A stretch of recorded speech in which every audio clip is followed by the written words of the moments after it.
All right, guys, we're live. This is my first live stream, and it couldn't be with two better guys.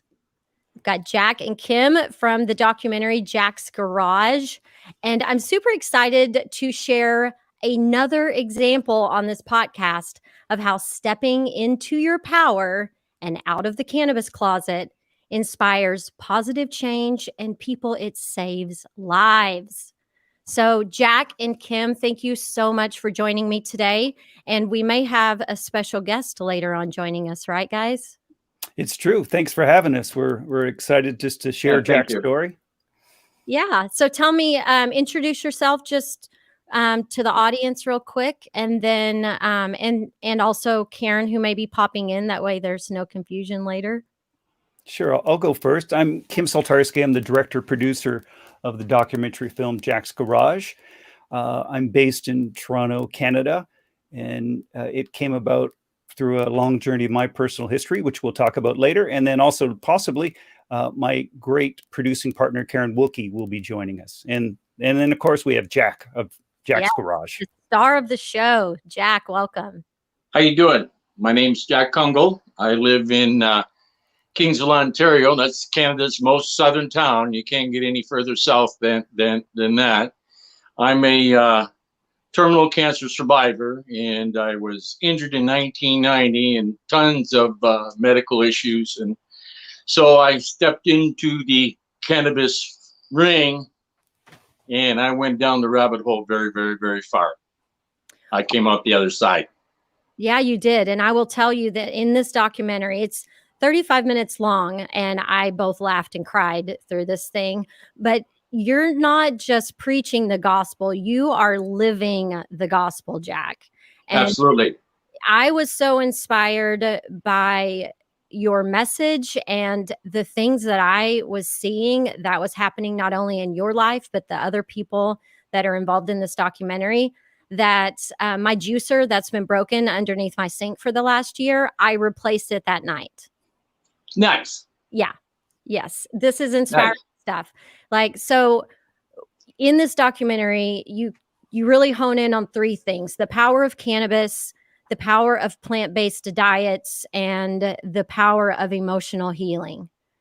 And I would like to know how Kim and Jack, how y'all found each other, because you know, Mama Cannabis has a way of bringing us all together. But how did y'all find each other to decide that you're going to share this story?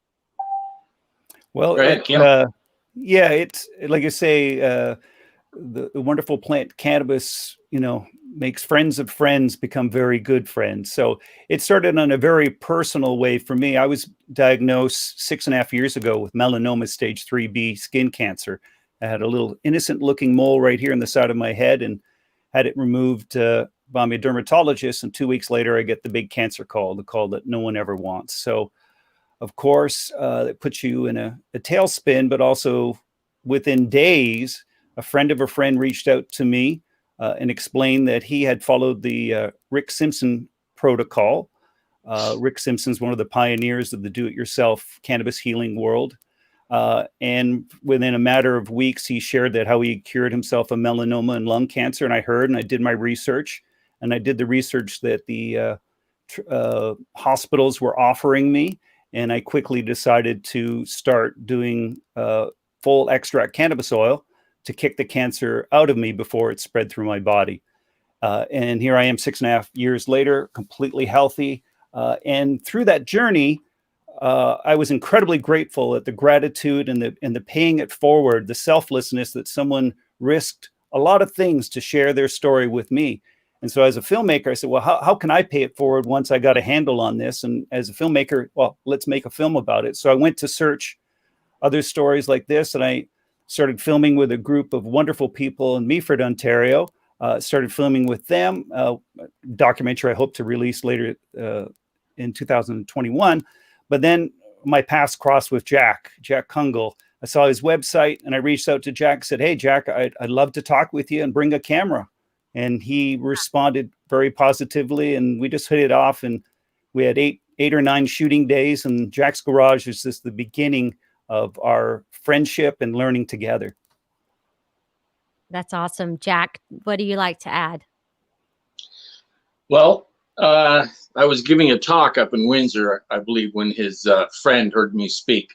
And he had told Kim that you need to get a hold of this guy. And so that's how we crossed paths. But for myself, I was injured in 1990. And so I have bilateral carpal tunnel, bilateral ulnar nerve entrapment, 2 torn rotator cuffs, 2 torn bicep tendons. I snapped my leg up this way, the torn meniscus tendon, the cruciate ligament, the cartilage is gone.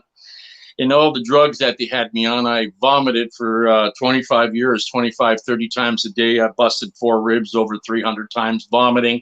I lost my teeth vomiting. And then my friend Derek crossed my path. He was one of the very first people on Parliament Hill in Canada trying to get cannabis legal. And he had introduced me to decarb cannabis. And so I had decarbed the cannabis, which is just basically cannabis baked at 240 degrees for 45 minutes. And I put it into size 0 capsules.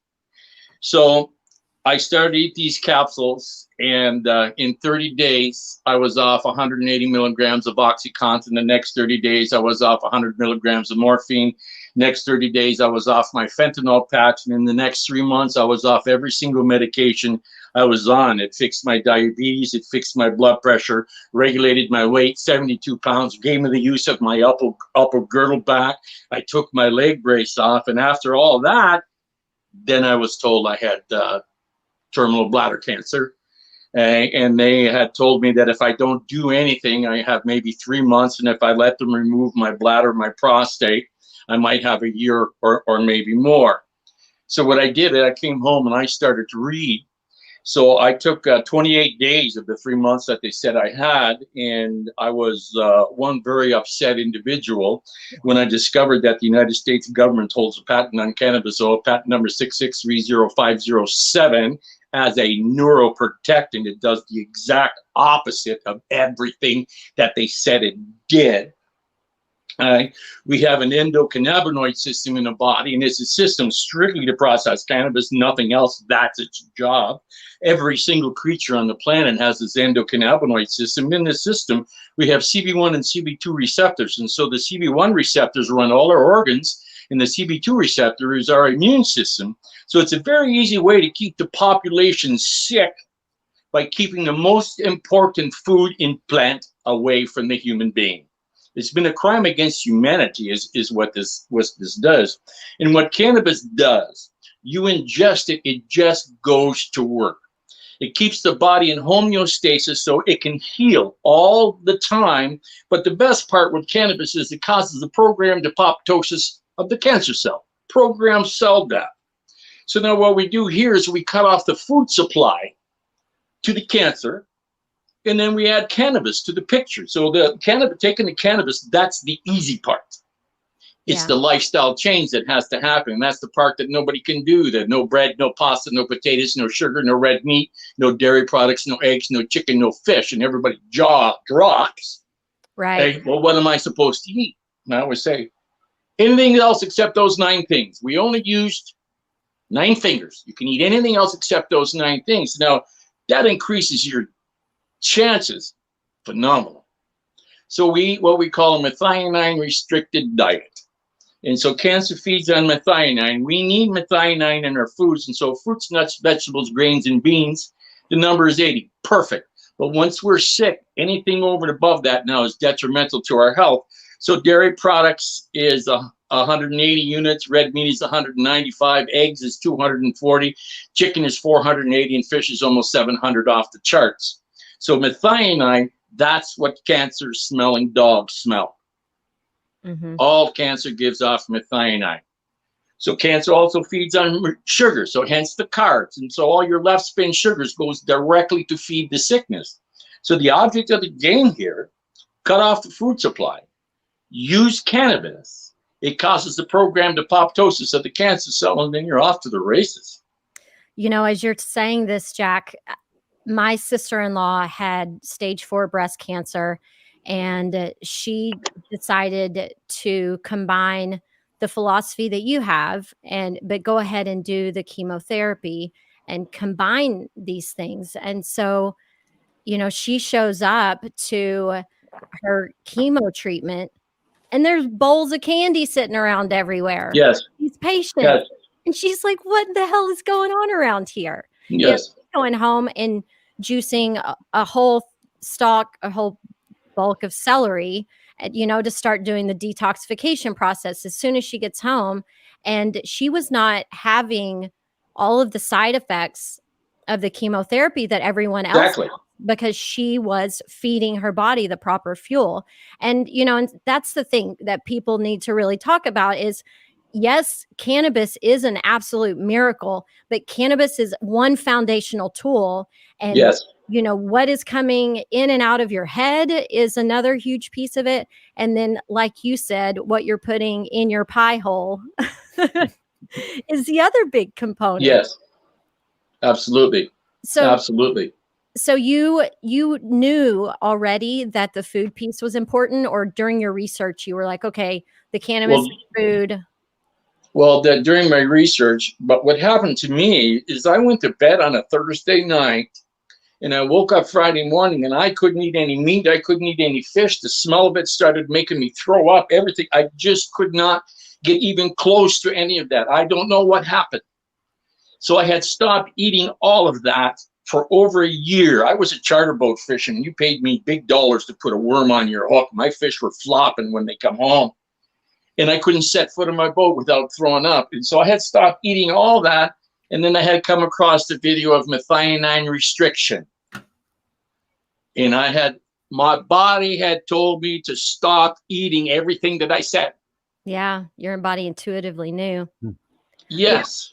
Yeah. When I had stopped eating all the meat and everything like that, so it was about a year and a half later, I got this terrible craving for liver and Swiss cheese, to the point that I had to go have it.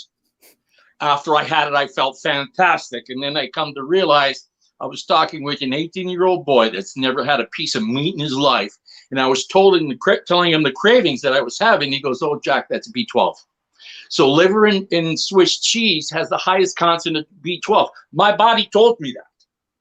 Yeah. So now I use nutritional yeast. Nutritional yeast has 880% of the vitamin B12 that you need for the day. And nutritional yeast is one of the most nutritional things there is. So it has, 940% of riboflavin, 640% niacin. It's all this. It tastes like cheese, and that's the cheesy flavor on popcorn, and that's your cheesy flavor in macaroni and cheese. So now we have nutritional yeast, and we have nutritional yeast. So the one nutritional yeast claims organic, blah, blah, blah. But if you look at the back, it only has 30% vitamin B12. So you need to look at what you buy. So read the label. Reading the label is very, very, very important when it comes to your food. Yeah. And I found that, so, you organically, pun intended, found that food was another important component. And, for me, the emotional healing piece of my life and my wellness really came with the development of my relationship with cannabis. Is that also how yours came, or were you seeking therapy and treatment during this time? Oh, no, I wasn't thinking any. I refused chemo and radiation. I didn't take any of that. I allowed them to give me the Bacillus clabentigurin, which was the tuberculosis virus. I allowed them to inject that into my bladder, and that was supposed to stimulate an immune response. So, but what happened is that was supposed to stimulate an immune response inside my bladder. Was supposed to fluff all the cells. That's not what happened. My immune system responded on the outside. I broke out into this rash, and I had this rash for almost a year. I couldn't go out into the sun. I'd sweat. I could scratch until I bled. And so I thought, now I'm allergic to my cannabis. And so I sends the pictures that I had to another guy in the garage. His name was Jake. And I asked him, if I'm allergic to my cannabis, what are you seeing on me here? And so he said to me, this is his words. He says, Jack, oh my God. He says, those are acid burns. He said, everything touching you is burning you like acid. The water you're washing in, the food that you eat, he says, the clothes that you're wearing. He says, you're so acidic. He says, your pH is in the toilet. That's why you have cancer. You see, we can't change our blood pH. That changes, you die. All we can create is the environment in our guts, in our body to remain alkaline. That's the only thing that we can do. So when the body is in the alkaline state, it can heal. That's what happens. And so if you look at the largest and strongest animals on the planet, not one of them eat meat. None of them. What do you see the meat eater do? Resting underneath the tree, saving his energy to go catch his next meal. See, we don't have teeth like dogs. So we have small stomach, large intestines. We have enzymes that when we ingest our food, it starts to break it down. So then we have my dog Jasper. He's a meat eater. They got the big canines. They have a large stomach, small intestines. They don't have any enzymes to digest their food. They gorge and then they shit it out. That's how it works. There is no energy in dead animal carcass. Everybody thinks there is. The animal got the energy when he ate his veggies. So the plant-based diet just creates that more alkaline environment. Absolutely. Absolutely. This is the healthiest I've ever been in my life. It fixed everything. Everything. It fixed my diabetes, my blood pressure, regulated my weight. I mean, it fixed my cancer. All I can tell you, eat healthy, use cannabis, just watch what happens. So tell me, how long have you been on this journey? When you found out almost 10 years now. Okay. So, one of the things that you talk about in the documentary that I preach in my own life is removing the toxicity in our life. Yes. And we're talking toxicity of all kinds. Everything. And so, we've talked a lot about, the food, but at one point you were on 22 medications. Yes. And over the course of this time, you were able to get off of all of those. And all of them. I don't even have an aspirin in my house.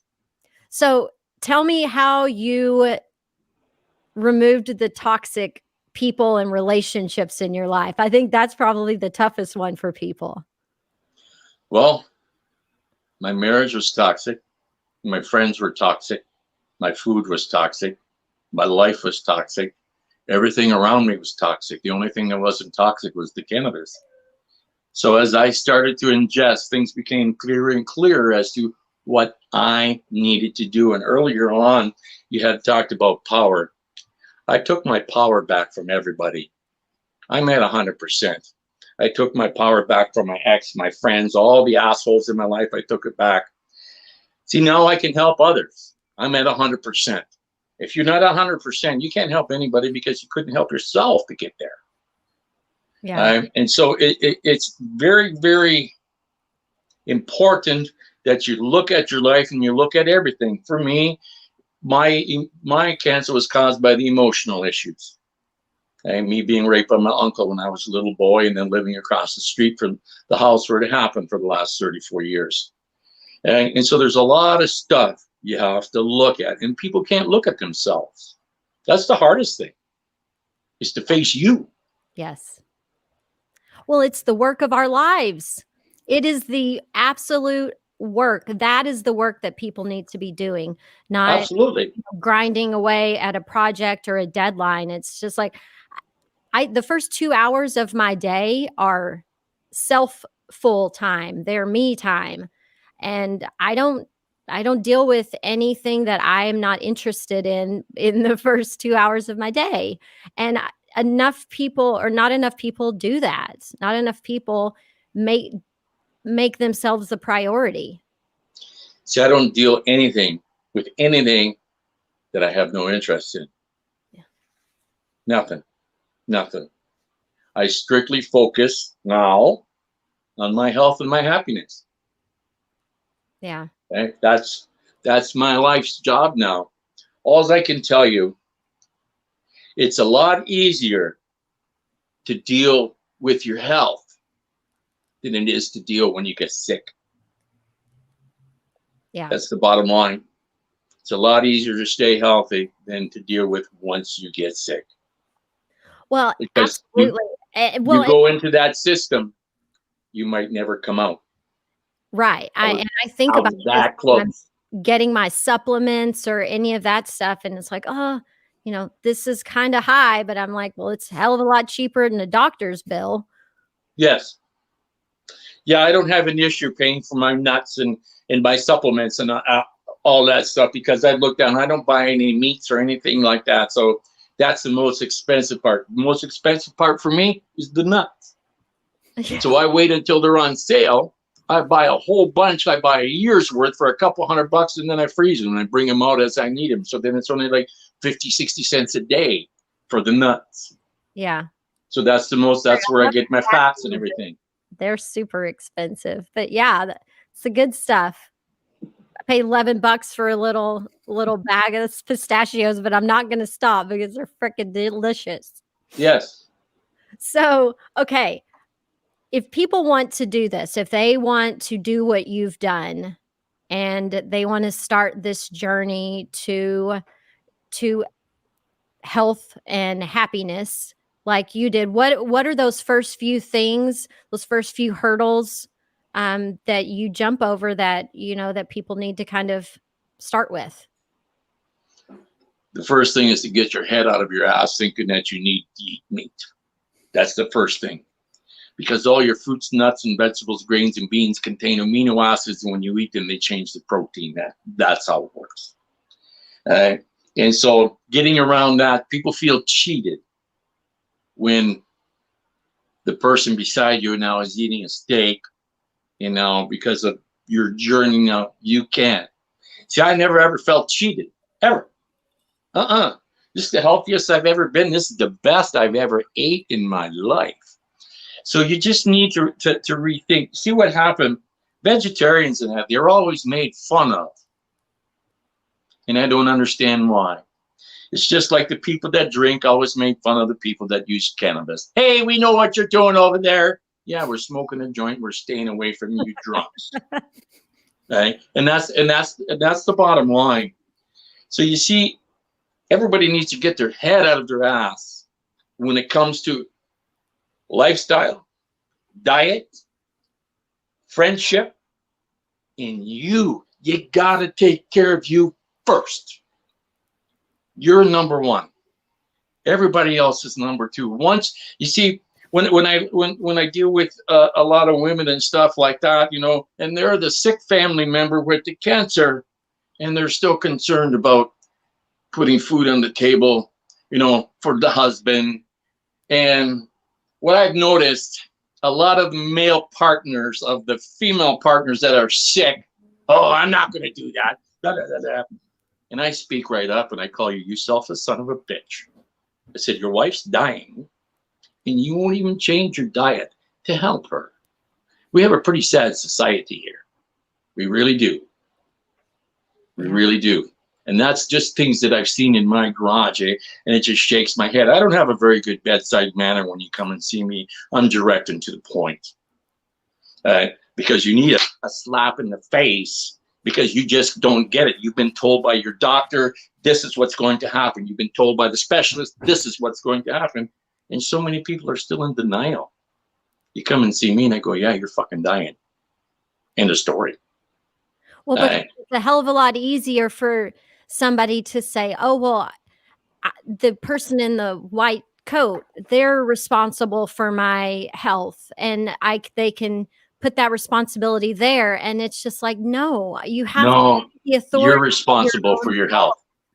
And especially when most of the doctors' pockets are lined by big pharma and, the insurance companies, like there's too many layers between your personal health and the recommendations coming out of that doctor's mouth that everybody should question everything that they're told about their health. Absolutely. And everything needs to be questioned. Yes, that you just were like, everybody's lined up like sheep and they all stand there with the tongue out waiting for the magic pill. There is no magic. There's no magic in cannabis. Everybody, you still got to do your part. And that's the part that people can't do, their part. Cannabis is doing its part. It's not fussy. You eat it, it just goes to work and fixes whatever it needs to be fixed in the body. But then if you continuously still to badger the body with poisons, you're just spinning your wheels. You're stuck in a snowbank and you're not getting any place. Well, and it's the other idea of it being high vibe food We talked about that a couple of episodes ago with a chef, Shadi Ramey, who just put out a cookbook on hemp, and you have to find high vibration foods, and those are the foods that you're growing in your garden, and that is the cannabis and hemp flower. I mean, it's medicine, it's food, and it's the most important plant on the planet. Yeah, it's the only thing we're hardwired for, nothing else. Isn't that fascinating? And they discovered that in like 1992. Yes, and so it's like this. Cannabinoids come from two places. It comes from the cannabis plant and breast milk. That's like telling me my spit and my urine is illegal. I don't understand that. I mean, you see, now we're winning with science. Hey, this is what's happening. So when we in Canada, when we took the government to court, because every time I made cannabis oil, I risked going to jail for 10 years for processing. So under Criminal Code 262, that's what I discovered in our charter, is you cannot stop me from saving my life, and you cannot stop me from helping to save the life of someone else. That's law. So that's what we work under here. So when we took the government to court, so now we won the right to alter the state of our medicine, and we also won the right to grow. So you go to your doctor and you get the opportunity to grow your own medication. If I had to buy the meds that I take, it would cost me $16,000 a month. I grow it for my electricity bill, which is a couple $100. Yeah. Very cheap. Well, yeah, that's why they want to keep it illegal. Which, by the way, today there is the House here in the States is voting on whether or not to decriminalize cannabis. Granted, it's probably it's just a big deal in the fact that it's happening, but it would still have to pass the Senate, and who knows, what that would happen. Well, they just they just passed it that it should be made legal, not the World Health Organization, the other United one. Nations. Yeah. Yes. And so maybe that'll change things in the States, but I got a funny feeling it won't, because what's going to change things in the States is Mexico federally legalizing it. We're going to be sandwiched by two legal countries, and that's going to force the hand, and as it should. And Mexico will be the most largely populated legal country. So I'm excited to see what happens there. And the fact that the United States isn't leading the charge on this is absolutely ridiculous. See, what a lot of people don't realize that for the industry, Ontario here is probably the largest cannabis grower on the planet. Here where I live. See, because it's all licensed producers under greenhouses, eh? And so it's like this. It's the only plant that a farmer can grow and make $18 million an acre. What did you just say? How much an acre? $18 million. Wow. See, people don't realize what's going on with this. So we'll just go into your CBD products and stuff like that they have. So here in Canada, they're only allowed to put in 30 milligrams of cannabis per milliliter of multi-chain triglyceride. So in a 30 milliliter bottle, you got 900 milligrams of cannabis, not oil. So in 30 grams of cannabis, you might have 4 grams of oil. So how much oil is in a gram of cannabis? Not very much. And they're charging $125 for 900 milligrams of cannabis. So that makes every pound worth $45,000. Get it? Mm-hmm, mm-hmm. And you know what? Whenever you started talking, my brain went off somewhere else, because this is a big piece that people need to be ingesting cannabis. Like, I smoke cannabis for anxiety, I microdose for little things like that. But when we're talking about changing our health, like ingesting cannabis is so critical. And I consume 40 grams a day. But I wanted you to tell us your regimen. I consume 40 grams a day in many forms. Okay. I put probably in my smoothie, between 8 to 10 grams of decarb cannabis that's been ground and sifted. That's probably much enough for 8 to 10 people, but I still have all my broken body parts. This is what I need for me to function.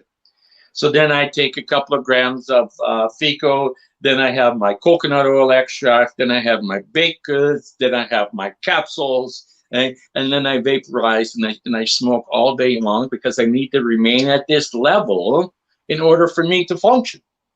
Right? So I don't have any pain. The high goes away. I don't look for the high at all. My high is feeling like $1 million and talking to you. And that's my high, man. Yeah. High on life. Okay. Hey, I feel that, Jack. I absolutely feel that. And so that this is important too, because there are a lot of people that need that higher dosage of cannabis, but they can't handle the high. And suppositories are a great tool, if you will, of administration for people Yes, like that. the suppository doesn't bypass the blood-brain barrier, so there is no high. There's a lot of discrepancies out there when it comes, and they say it doesn't work, and they say it doesn't work. Well, I've been at it for 10 years, and I beg to differ. Yeah. It works.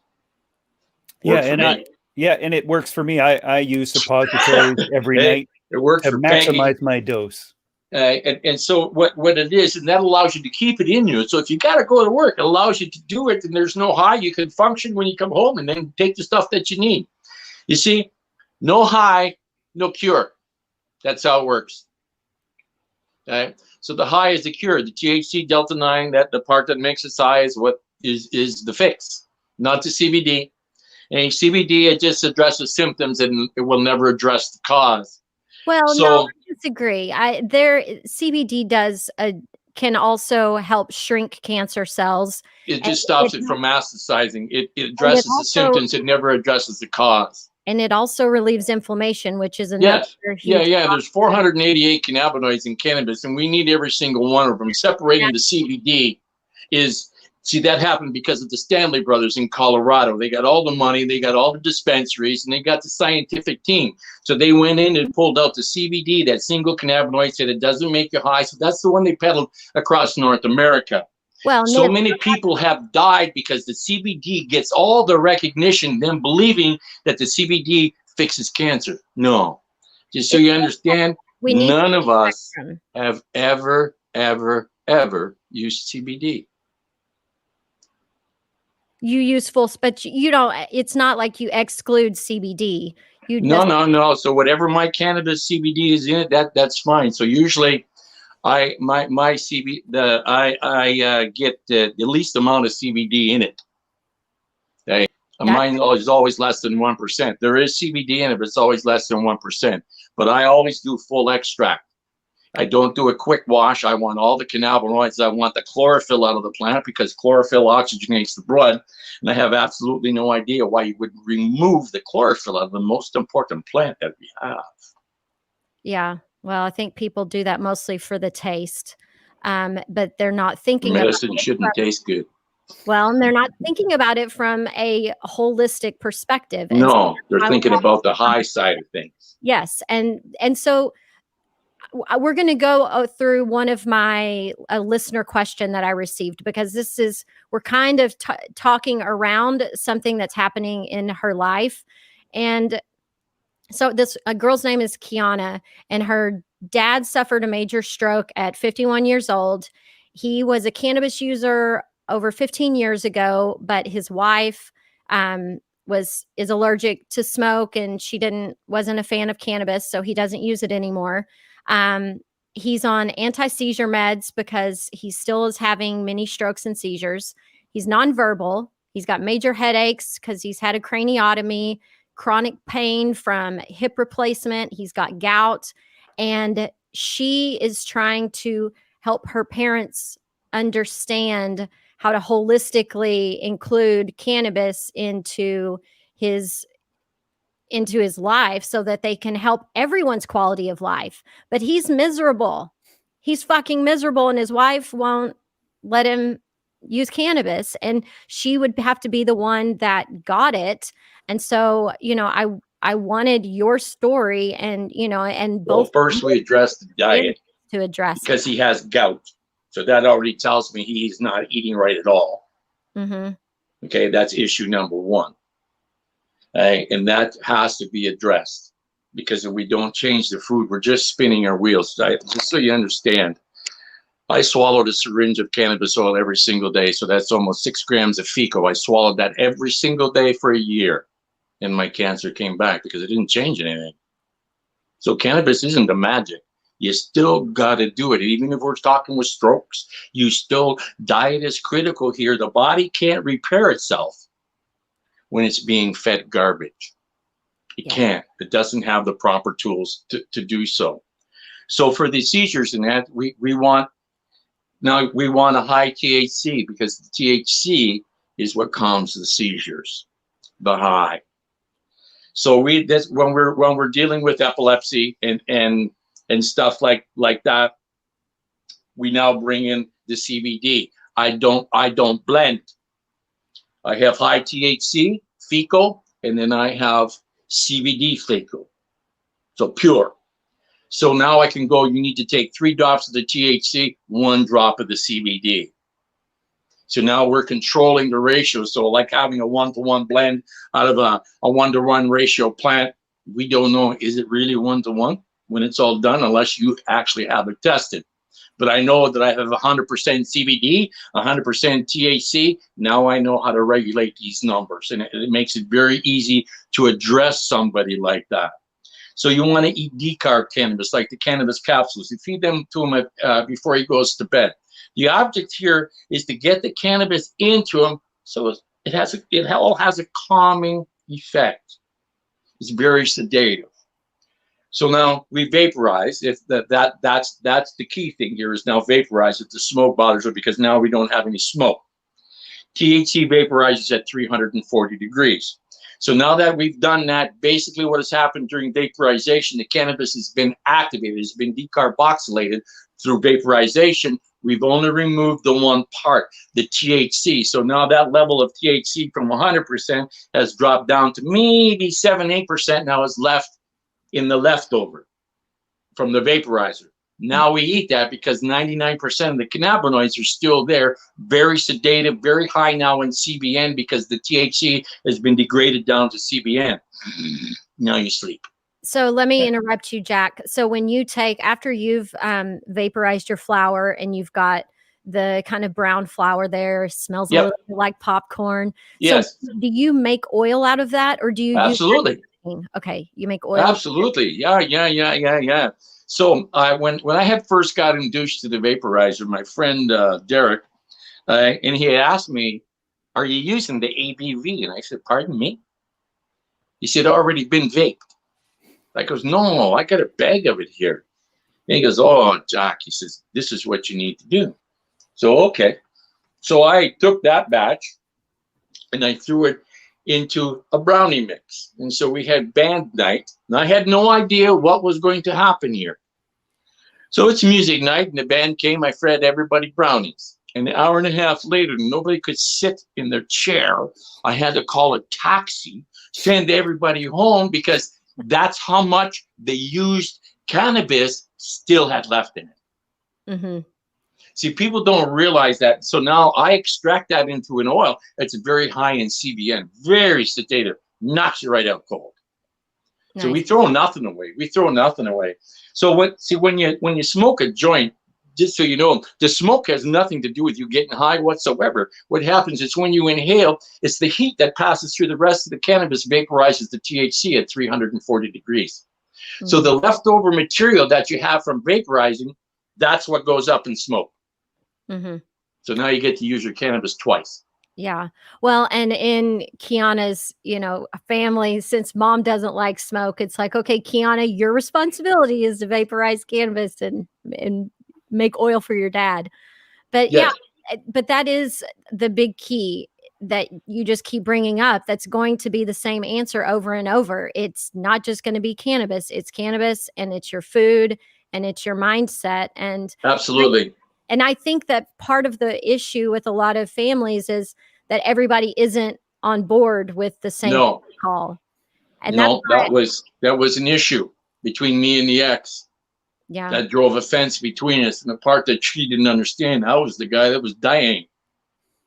So I was doing whatever I needed to do to save my life. I gave two shits what anybody thought. Yeah. It's not my business what you think about me. I don't care what you think about me. Hey, yeah. If you think I'm the biggest drug dealer there is, nice, because then you're leaving everybody else alone. This is how I look at it. I'm the squeaky wheel. Give me the grease. Yes. And, this is last week on the podcast, I'm talking about coming out of the cannabis closet. There is so much power in being who you are, representing what you believe in, and walking your walk and not giving a shit what people think of you and your ideas, and just being you. You give everyone else permission to do it too. And you are a walking billboard for, a whole plant-based diet and using cannabis. Absolutely. Absolutely. So, all I can tell you that if people just listen to somebody that has used it and listen to what they have to say, by now, pretty much everybody knows somebody that is using cannabis and has gotten some type of relief. And when it comes to using cannabis, even like we don't win them all, but when we're dealing with cancer and stuff like that. But what we do win is the best end of life care that you're going to get. There is nothing like it. I mean, you're not in a drugged out coma on oxy and morphine and the fentanyl, because when they do that, it just slowly takes the organs out. And it's like Carol within the documentary there, and like she got to say her goodbyes, to the family when she was on cannabis. So it's a very, very important plant. Yeah, absolutely.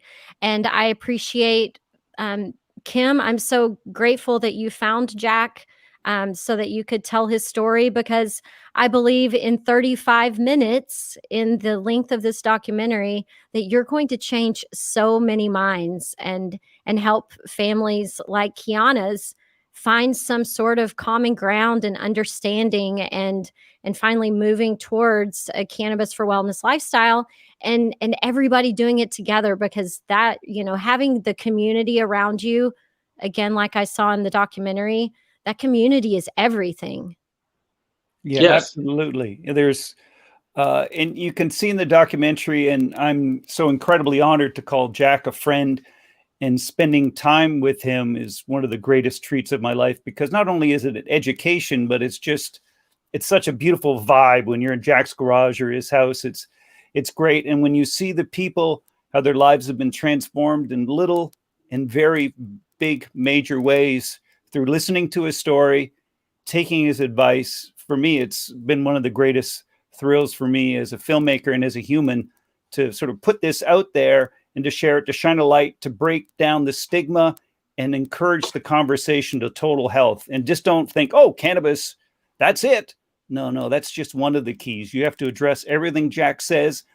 And I've seen it again and again. Those who follow and are fortunate enough, it's not 100% guarantee anything in life, but it's been fantastic. So for Karen and I, the other producer of the film, it's been a real treat for us. And we see the film as sort of almost like a public service announcement. Here, check this out. You need to hear this. You need to open your mind, and you need to, question every bite of food you put in you, every piece of shampoo, every toxic piece of clothing, wash apparel, whatever you got going on, and be your best self. And it's amazing to see Jack, from the way he described himself 10 years ago, not able to walk, vomiting, near death. He should have died, because that's not a life. And Here he is. He walks 2 inches off the ground. He's like the happiest, most awesome guy, because not only is he caring for himself, but he takes the time for care for others. I love this so much. Kim, tell us where we can find Jack's Garage. Yeah, we can. We've made it available on YouTube. So if you just Google Jack's Garage, the documentary, we have a website, jacksgaragedoc.com, and that can also lead you to our Vimeo on demand page where you can rent or buy it. So, our website, and we're also on social media, Instagram, Facebook, Jack's Garage Doc, DOC. So it's there for everyone, and we're really excited and looking forward to getting feedback from people And just if this can open up a glimmer of hope and give them a key to get in to see an alternative way to be their best selves and take their power back, then we've done our job. Yes. Amen. See, what cannabis does, it allows you to be the best version of you that can possibly be here. That's what it does. This journey is all about. Life is a game, and we are Right. to be. And if you believe in the guy driving the big spaceship up there, that's what the three wise men brought baby Jesus, was cannabis oil, frankincense oil, and myrrh oil. That's the Holy Trinity, and that's what we use. It's been here for a long, long, long time, this plant. And it will be here for a long, long time, longer than we will, probably. Well, absolutely. What we need to do is make sure Monsanto and Bayer don't get their hands on it. From your See, mouth. because they are. You need to understand, because they've already stepped in. That's our auto flowers, the 60-day wonders, that we can't take a cutting, we can't make a duplicate of it. You can't make seeds from it. So it's already started. Yeah. So everybody needs to pay attention here. Yeah. So we've already created our own seed banks, and so we buy unsexed seeds and get a male from here, a female from this, and we cross and we make all our own. We produce seeds all the time, so that will never, never, ever happen. Yes. Kim, were you going to add something? Yeah, just one thing we hadn't touched on too, that really how Jack really took his empowerment was to learn how to grow his own medicine. And he has that system down, and you'll see in the documentary Lumpy, who has an amazing story of his own conquering multiple sclerosis. He should have been dead like his father 10, 15 years ago. He's a master grower, and between him and Jack, how they grow is amazing.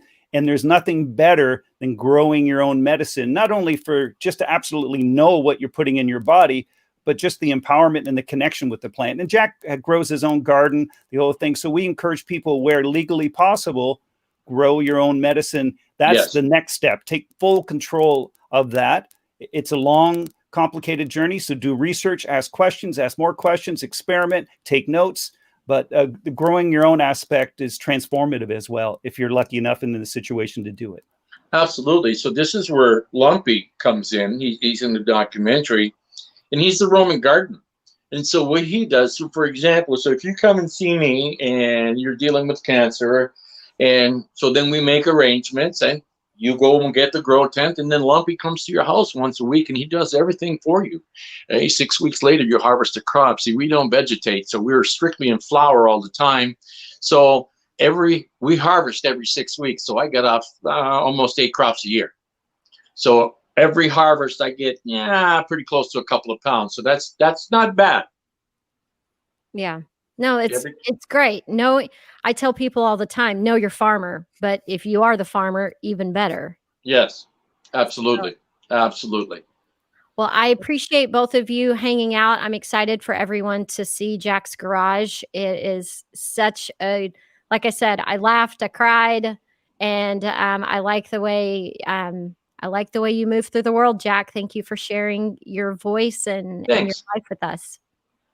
And Kim, thank you for multiplying it and giving him a larger microphone. Yeah, well, it's this way my part of helping out, and thank you for shining the light on Jack and our story, and thank you for all the other great things you do in your podcast. We're big fans, so thank you. It's been wonderful to chat and share a little bit of our story in more detail. Yes, awesome. Well, I will check back in with y'all, and maybe we'll have a follow-up podcast sometime soon. Yeah, awesome. Lots more to talk about. Yes, absolutely. Well, thanks for hanging out, guys. Okay. All right. Thank you. Bye now. Bye. Stay with me. Oh, well, Jack went away.